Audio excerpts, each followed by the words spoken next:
20-something years until police turned up to interview me prior to my appearing at the inquiry.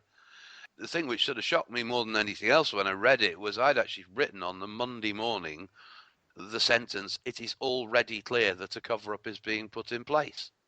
And I thought, that is absolutely crazy that just as an ordinary Joe, it was so obvious to all of us what was going to happen. And I think a big part of that is what you expected to happen. That's what always happened.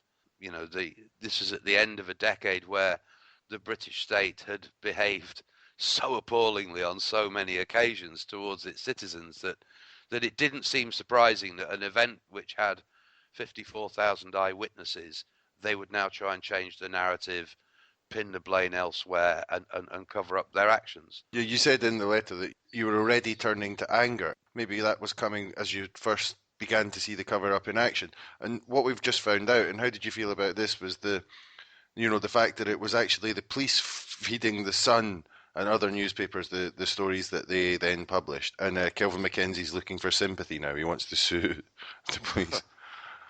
I mean, again, that's it. That actually came out years ago. It could have been news years ago, but the media, for whatever reason, certain heroic parts of the media, certain journalists like David Conn, Brian Reed, who have fought on and on and on over this, dug that out. The infamous meeting, I can't remember the name of this sort of press association, who had a meeting with the Tory MP at the time and senior policemen when they concocted this story. But that has been known on Liverpool probably for 20 years. And I know when the Sun came out, a lot of guys who were there, say what a kick in the teeth it is, and it wasn't, and made them feel as if they almost done something wrong. But I don't remember feeling that. I wasn't surprised that the Sun had done that. Right the way through the miners' strike, the Sun had been a cheerleader for everything that the police did. And so I don't know, I just couldn't feel any surprise at it, but just absolute bottomless levels of disgust. And what always annoyed me intensely about it is, the fans were just magnificent on the day. The human reaction to this atrocious nightmare which they were suddenly finding themselves in the middle of, with no pre-warning, no expectation. How the fans reacted was just remarkable. And little things of the human reaction have been forgotten and buried by this cover-up. One thing, I heard about, which I just thought was great, was this was the days, obviously, before mobile phones. And I can remember, when we were walking away from the ground, trying to make the way back to the car, out on these terrace streets around Hillsborough, outside every door there was a queue of people, because the people of Sheffield just opened up their doors and said, "Come and use my phone." That was Sheffield people and Liverpool people. The human reaction was extraordinary, way better than you could possibly expect it. And all that got lost by these sort of malicious lies, which I just think is just so bloody sad, if nothing else. And in the days after, what began to happen, as well as the sort of media cover-up, it seemed from what was said in some of the reports that the police started immediately trying to find ways to incriminate the victims and the supporters. Alcohol tests were performed on the dead bodies and so on. Were you involved in that in any way? Did anyone come to speak to you, or did the police contact people that you knew? Well, I was interviewed. Interestingly enough, I'd completely forgotten that I was interviewed, which shows how much of an impression it left on me. But obviously, when I was interviewed more recently before the inquiry, I saw some of the transcripts of the first interview. And yeah, what they mainly wanted to talk about was how many drunk people were there. And so they had decided on the narrative. They decided the reason for this. If we're going to get ourselves out from under, we've got to blame it on fans. Why would they behave particularly badly? They're all drunk. And I think it was one of those, because they'd got this image of what football fans were in their head. They would be pretty sure that if they did take alcohol tests on the dead, they would find loads of alcohol. They completely got that wrong. There wasn't. And they've never managed to remotely prove that narrative. But I think when they set out on on the cover up, they probably would have been pretty confident that at least half of the dead bodies would have shown up with lots of alcohol, and that would have backed their story. As it turned out, none of them did. The police tried to put together their story and their narrative, but they didn't find a lot of evidence for it. But then we had the Taylor report a little bit further on, and that I think there was two Taylor reports. Was that first one substantially correct, or did it leave a lot out? Yeah, no, it really was. There was, I don't think anyone who was there on the day would have had any great argument with that. I think it missed out, I would say, the general mood and behaviour of the police before the game, which showed that they were, they were not there to, with the first priority, to protect supporters. They were there to contain supporters. But other than that, the causes, I mean, again, it was no surprise when that came out. I mean, I was staggered the other day when I just happened to catch on YouTube the match of the day coverage on the Saturday night after the disaster. And it's extraordinary watch because they just get it absolutely right. Just about everything which came out in the verdict last week, you could hear Des Lynam saying on the 15th of April 1989. And so the Taylor report really stated exactly what happened, the reason for the disaster, completely rubbished this idea that the fans had been in any way responsible, and squarely named the reason for police decisions to react to this great crush outside the ground. I think it was more the second report, and more to the point, the coroner's report was when the police cover up really kicked in, so to speak. And they managed to manipulate that report to get the verdict of accidental death. How did they manage to manipulate it? In what way? Because they got all the coppers to change their statements. This, obviously, this has now come out where policemen, after the event, got their notebooks out, wrote down exactly what had happened. They were then told not to write in the notebooks. If they have written in the notebooks, to discard that. They were given, which is unprecedented from what I can gather, just sheets of paper. And as they filled in the statements, they were told, don't put that in, don't put that in, to change the wording. And then, of course, the ones who dug their heels and said, I'm not doing that, I'm writing down what I saw, years later discovered that someone had come and changed the statements on their behalf. And so the coroner was presented with, some evidence which has turned out to be completely wrong, to say that, only go up to 3:15 in the afternoon, because no one could have lived beyond that. It came out in the inquiry that lots of people did and could have survived if the response had been better. But the coroner back then was presented with all these sort of changed statements, a pack of lies, and essentially he bought into those lies. Hmm. And so all this cover up and deny, at the same time, the people of Liverpool haven't given up on it and they're really still working at it and they're not prepared to let it go. So during this period, how much of what's come out now was well known to the people involved and the people in Liverpool? Well, I think the big break came in about 95, 96 when it emerged that the statements had been changed.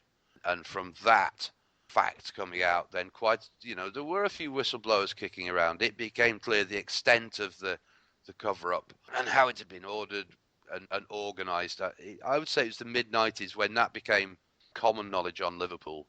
And certain journalists tried to make it into a story and get it into the public domain, but consistently hit a brick wall. That was really when, obviously what happened on the day was clear at the end of the day. The nuts and bolts of the cover up really was the mid 90s that became apparent.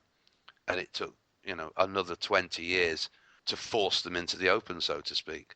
And I remember, often for years and years, if I was whatever I might be doing and just chatting away with people, and it would come out that I'd been at Hillsborough, you'd always have that knowing look. Yeah, yeah, yeah, here you go, Scousers whinging, heard it all before. There's no smoke without fire. That was the attitude, which and people just were so brainwashed by the cover up. I mean, it was staggeringly successful. It's got to be said, to take an event which not only had 54,000 people seen exactly what happened, but the Taylor report, a very senior judge, had said this is what happened, and yet they still duped the public into believing basically it's got to be the fans' fault because they're Scousers. And why do you think the journalists who tried to expose this did hit that media brick wall? If I had been there, I think I would find it a little bit galling that the media who sort of denied or ignored or covered up a lot of this, they were colluding in doing that. And now there's all these kind of pieces about the survivors and what a battle they've had. And, a part of me would probably be saying, why haven't you been reporting this before? The information was there. I think it's probably the case that many journalists and editors would have absolutely wanted to put this story front and center of this sort of massive cover up, this huge crime. And the brick wall was always the ownership, and this is the problem with our media. When you have it owned by very wealthy individuals, many of who don't even live in Britain, they live in tax havens, who are cutting deals with the government on, that they will lend the support of their newspaper to a government at election time in return for the government turning a blind eye when they do something wrong. We've seen that with the phone hacking, all kinds of things. I think this is the problem. It's not the foot soldiers of the media. I mean, I thought it was really interesting last week when Rupert Murdoch must have had his tantrum and refused to cover the story on the front page of either the Sun or the Times. There was a peasants' revolt at the Times, and everybody more or less threatened to resign unless it was changed. And they forced the second edition to actually cover the story on the front page. But that's not the staff at the Times. That's just one guy who owns the Times, and I think that was the problem. And to move on to the recent inquiry, then, you went down and testified in front of that as well. What was the attitude this time? Was the attitude more towards getting to the truth, or was it still sort of cover up and deny mode? Well, I think certainly the attitude of the inquiry was definitely to get to the truth, and in the end, it did. What I thought was ridiculous, really, is that the two coppers who came to interview were really good. And they said, I've no idea if they'll want you to appear at the inquiry. You'll just have to wait. But don't worry if you do, because there's been an absolute instruction that this is a non-adversarial affair. The police have already fully apologised. They've acknowledged that it was their fault. This is now all about getting to the bottom of how each and every one of the 96 people died, at what time, of what causes, and to get more detail on just how the thing unravelled. And I got down there, and you get sort of taken through the process. You're allowed to sit in and watch someone else giving evidence. And the first questions came from barristers who were employed by the coroner just to walk me through my evidence, which I'd given to the police, and that's exactly what I expected. I thought there was one thing which I thought was a very big flaw was it amazed me the CCTV footage which they had of things unfolding, which I'd never ever seen before. And almost at any time I could have asked them to stop the footage, and I'd have probably been able to spot myself in the crowd outside the ground in the crush.